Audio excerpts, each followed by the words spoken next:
ng totoo sa isang taong magnanakaw. Naniniwala po ba kayo doon? Ang magnanakaw ho ba umaamin? Hindi. Kaya mga kababayan, yung mga kabataan po na nakakapakinig na ito dito, pumunta na po kayo rito. Bakit? Ito pong pinaglalaban namin ito, hindi po para sa amin. Hindi ito sa politiko naming dala, hindi sa politiko yung dala, ano man ang kulay mo, isang tabi mo po na rin yan. Kung papansinin ho ninyo, yung mga buhaya namumulitika, maganda ho ang tinatakbo ng Blue Ribbon Committee, namulitika, pinalitan ho ang totoong nag-iimbestiga. Bakit? May nabanggit ho kasi yung mga congressman, mga buhaya.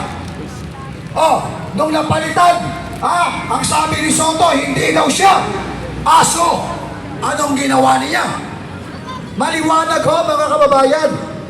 Imbis na kampihan niya ang kanyang mga colleagues sa Senado, kinampihan niya itong Kongreso. Kaya ho, itong si Senator Soto, mali ho ang tinakbo niya na pagiging senador. Dapat ho, tumakbo kayo, congressman. Para na nakampihan nyo itong mga to. Muli, mga kababayan, sawa na ba kayo sa korupsyon? Sawa na! Mahina eh. Sawa na ba kayo sa korupsyon? Sawa na! Kung sawa na kayo, huwag tayong aalis. Babalik ko kami. Ipagpapatuloy po natin ang labang ito. Guys, alam nyo ba to? Yung chant natin para sa kabataan, sabay